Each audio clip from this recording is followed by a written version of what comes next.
So our discussion topic today is quite simple. Should the Pentagon allow autonomous AI-powered machines to target and kill human beings? Now, Dan's going like this because he's just like, no. But I think there is a little bit, like the knee-jerk reaction to this is, for serious, we're going to do the Terminator thing. Like we already have many, many movies about this. This is a bad idea. And I do agree with that. However, I think it's not quite as easy as hell no. Because if you think of it on a long enough timeline, it seems inevitable that this is where war is leading. It seems to me that in 200 years, humans are no longer going to be the primary combatants in war, no matter which way you think about it. And it's going to start somewhere. And if it's going to start somewhere, I'd kind of rather be the one starting it. Now, I have a more nuanced take than that, but I think it's a genuine debate here. Dan, I know you were like staunch no there, but what would you say to that? So, I mean, while the argument for the inevitable happening is one thing, but Thanos argument aside, let's just go with the idea here of accountability. Right? Remember that movie where they had the Jets? Jamie Foxx was in it. Jessica Alba was in it. It was like a B-level sort of movie. I cannot remember what it was called, but you remember there were fighter pilots, and one of the jets was computer powered, and then it kind of went rogue, right? Valentine's Day? No, that was the first one that popped up. The point is if you leave it to an algorithm or a computer to make these kind of life and death decisions in war, who is accountable at the end of the day, right? So if people commit a war crime, you think Abu Ghraib, or you think people overstepping their bounds or violating rules of engagement, people are held accountable. There are real human consequences both ways. And the loss of control of something like that and the full Skynet thing, while being a real possibility at its base level, my biggest issue was who is truly going to be held accountable? Because even a drone operator right now, while they're not on the battlefield, they're in some Connex in Arizona, they're still accountable for their actions. Even though they're not in harm's way, they're still accountable for their actions. And so that's, I think, the vast difference. But if you leave it in the hands of a computer and that computer is wrong, who's held to atone for it? Exactly. And I actually think that's a wonderful point, because at the end of the day, computers glitch all the time. All technology glitches. And even if we're not talking about something completely going rogue, like we're in a Black Mirror episode, but just talking about just a technological innovation having a glitch one day, just making a mistake. And I don't think that a human life necessarily should be on the other side of a potential mistake, especially when we're talking about war. Hopefully we evolve past such things, right? Because at the end of the day, we have one planet, and it's finite, so it's just like, at the end of the day, we don't want to keep moving in that direction. But like you said, who's going to be accountable if we do move in that direction? The United States government? We don't recognize the international court as it is. So essentially, if we were making those types of mistakes, or if our machines were making those types of mistakes, there would be no accountability. Yeah. Now, using AI to inform, but the inevitable thing of using AI to inform our decision making is it's already working into that, right? Mm-hmm. But I think of another line from, I was actually just had on the background No Time to Die today, the Bond film, the last one with Daniel Craig in it, and they're bringing up a point about, MI6 is obsolete, the 00 division is obsolete, drones will be doing all our dirty work. It's the difference between, there's one thing about pulling the trigger, but also knowing when not to pull the trigger, right? And that's something that I don't think a computer will ever be capable of handling. I think just to jump in, even if we take it to a situation where we are using AI, I mean, even if we take it to movies, every AI movie we're talking about, hey, we have to have a law in place so that the AI can never interfere or take the life of a human. if we remove that, it just doesn't seem like it's going to go in the direction we want it to go. And simply because we want to be more, one of the more powerful nations, or we want to keep up with what AI, use it for other things, use it for informative nature. Don't use it to make a decision that, it's kind of like just running rogue on itself. Like you can't have a human life on the other side of a possible mistake. That can't be. And I also heard that several governments were trying to, lobby the UN to come up with some restrictions in regard to that. And we are, of course, one of the countries that don't want that, including Russia. And it's like, okay, well, should we be aligning ourselves that way? Also that we can go into endless war with every country. So every country's just, and then when we're saying that as Americans, are we okay with other countries also having that ability and just being able to use their military operations via AI and, take the life of an American? I don't think we're thinking that far ahead. Yeah, Lynn, that's a great point. And TJ, I'm going to jump to you. I just want to provide some extra context on what Lynn was talking about there. So there has been several efforts within the UN to have a international binding pact agreement against the use of AI offensive weapons in war.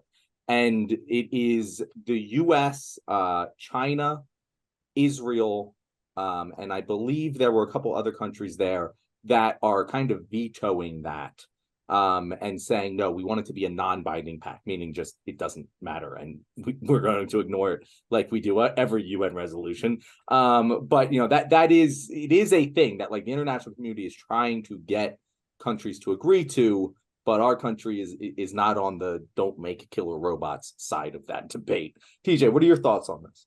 Well, earlier today, I was speaking with a couple of friends of mine, a guy by the name of Thomas Anderson and his buddy Morpheus, and they were saying that this is a terrible idea and warning me, hey, do everything I can to put a stop to this. But I had a similar conversation. Mr. Anderson. This dude named John came from the future and told me.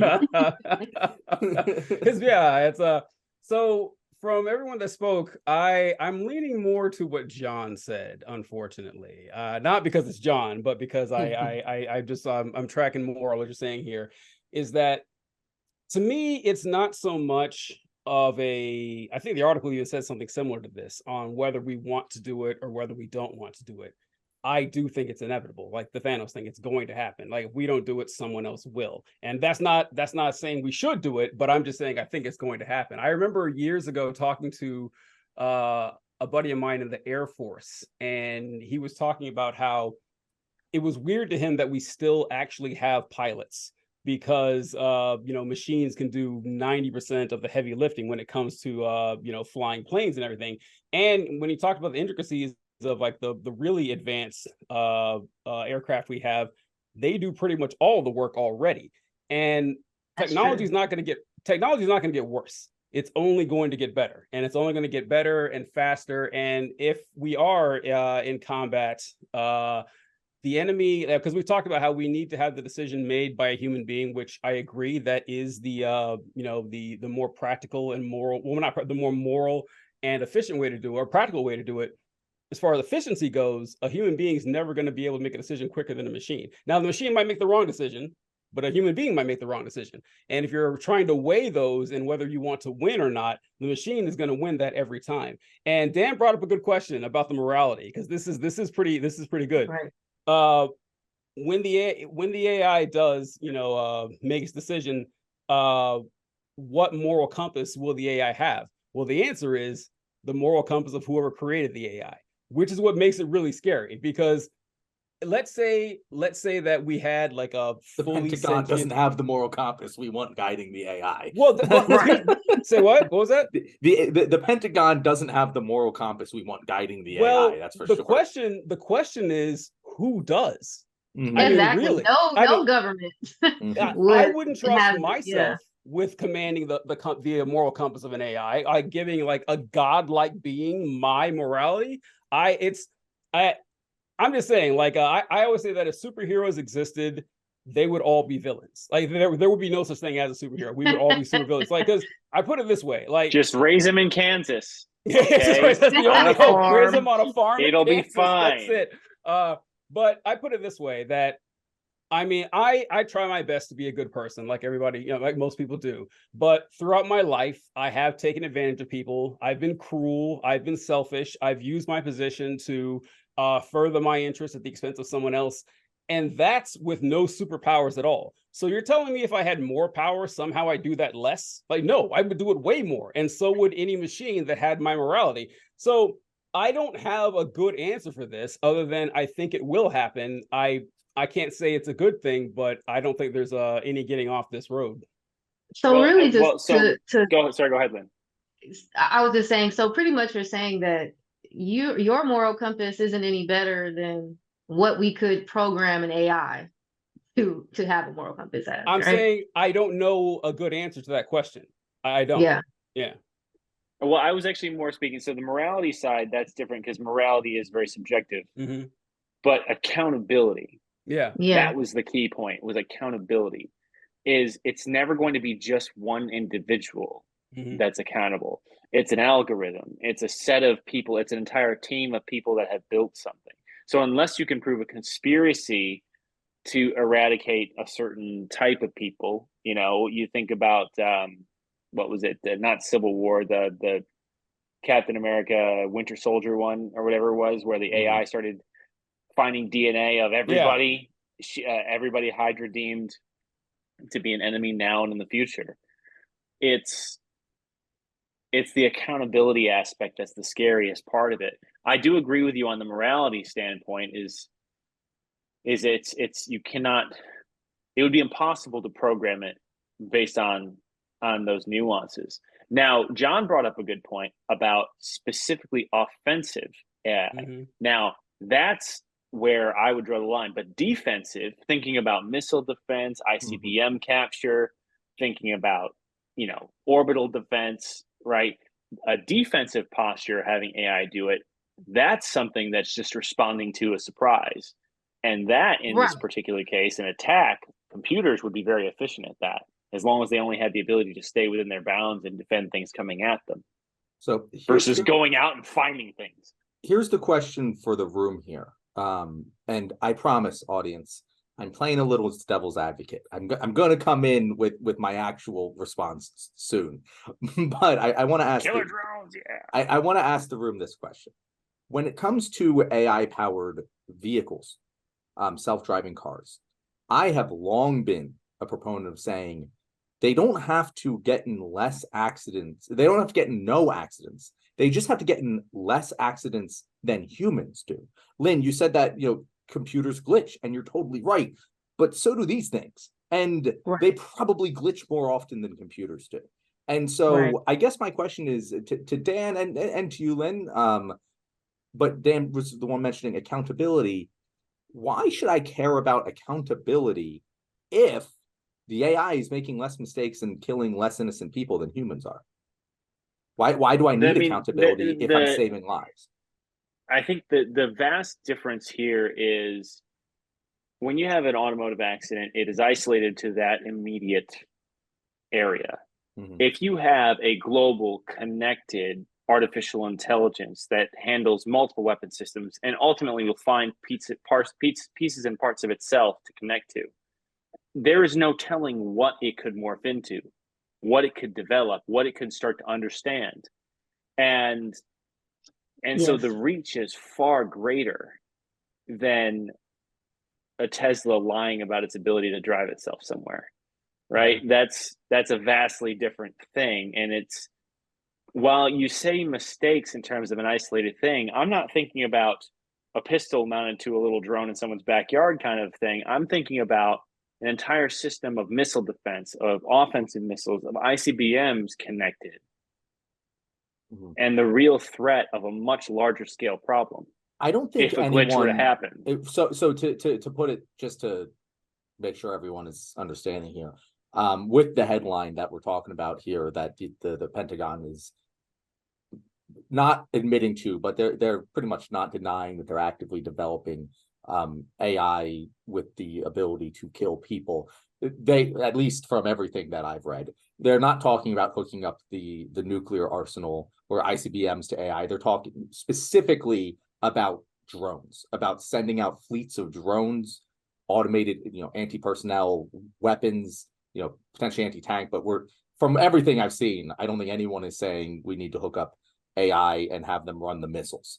Eventually maybe, but that, at least right now, that is less the matter at hand than a fleet of AI powered drones roaming through the streets of, whatever city that we're fighting in and picking out targets. That sort of thing is what we tend to be talking about here, at least right now. Lynn, what were your thoughts?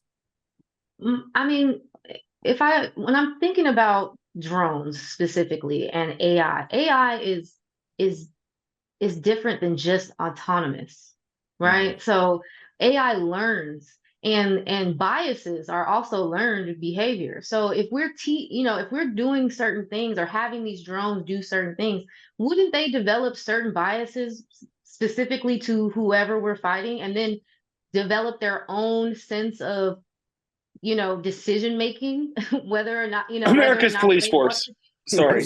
Exactly. So that's what I'm saying. Like, it kind of just puts it into a space of, I'm not saying that we're not gonna do it. I can just foresee, things getting out of hand. I feel like, and then when it does get out of hand, are we going to be honest about it getting out of hand? Are we going to pretend like it's not? Are we going to lack the accountability, as we've mentioned here, to say, oh, well, it wasn't us, it was our AI generated weapons, it was our drones. Like, it gets kind of tricky, especially when we're an imperialistic country who likes to do whatever we want to do whenever we want to do it, and not be accountable to anybody.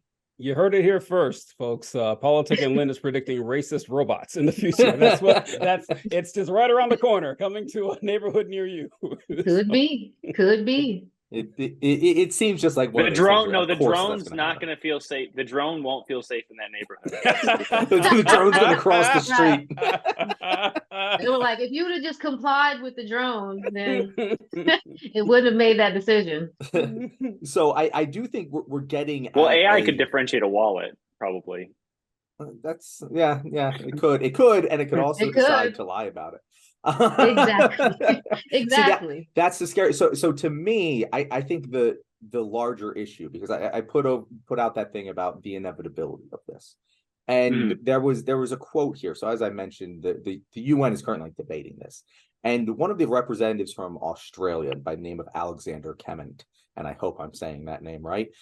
There's a lot of consonants all next to each other, but he said he is the chief negotiator on this issue for Australia. And he said, this is, quote, "This is really one of the most significant inflection points for humanity. What's the role of human beings in the use of force? It's an absolutely fundamental security issue, a legal issue, and an ethical issue." And that made me think. And it made me think to like other military inflection points in humanity. The crossbow was a military inflection point. The riding horses was a military inflection point. The being able to build walls was military. Like, all of these things changed the way entire societies were structured around the capabilities of military technology. The last one, and there's obviously been innovations, but the big inflection point, the last one I can think of, or at least the biggest one, is the nuclear bomb. That absolutely entirely changed what warfare meant. It changed human perception of the world. If you've seen Oppenheimer, you know what I'm talking about. It is it has all of those legal, moral, ethical, security, like all of these issues all combined. And the thing, I think we can all look at the nuke and go, well, that was inevitable too. The nuclear bomb, it was inevitable we were going to figure this out. However, I think if we all could just retroactively rewrite history, we'd go back and say, hey guys, just no one fucking make nukes. Like, you'll know how to do it. Just everyone agree, let's not do it. And let's put severe fucking penalties on anyone who does. And if all of the countries of the world had gotten around and agreed to it, which obviously you probably couldn't have done during World War II. But right now, we don't really have that issue. There's no ongoing international conflict between nuclear powers that like could change things here.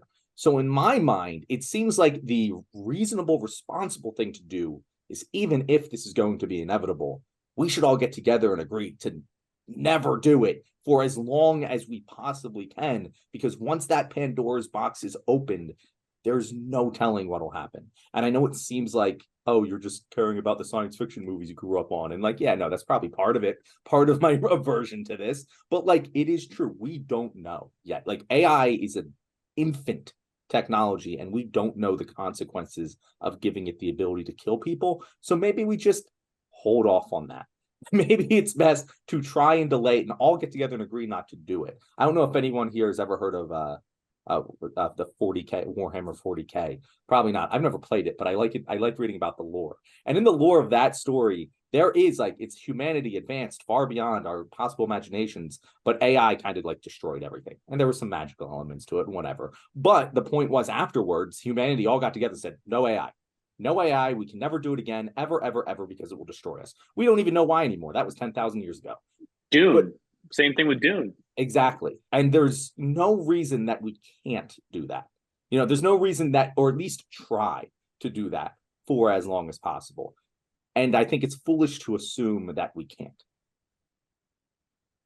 I agree. I definitely think we can, if we're talking about humanity, if we can put that at the forefront of our mind sometimes, right? We all agree at this point that we don't want to drop nukes. To the point where we get into all these different agreements with different countries and say, hey, don't you be making no nukes. Don't you be doing this, you know? And it's like, at the end of the day, we do that because of humanity. We see the effects of dropping a nuke. We didn't know then, but we know now. And instead of getting us to a point where, you know what, this probably is a bad idea, we should just stop now. Like you said, we should just stop now, and we can figure out what is okay, what's acceptable, what is morally okay, and then we can move from there. And I just think everyone is moving very, very quickly and trying to be the first, when really this is going to affect humanity. And there is no first in humanity. It's all of us, you know? I'm willing to bet we're already first. I'm willing to bet we're probably 5, 6, 7 years ahead of everyone else. I'm guaranteeing this article's coming out.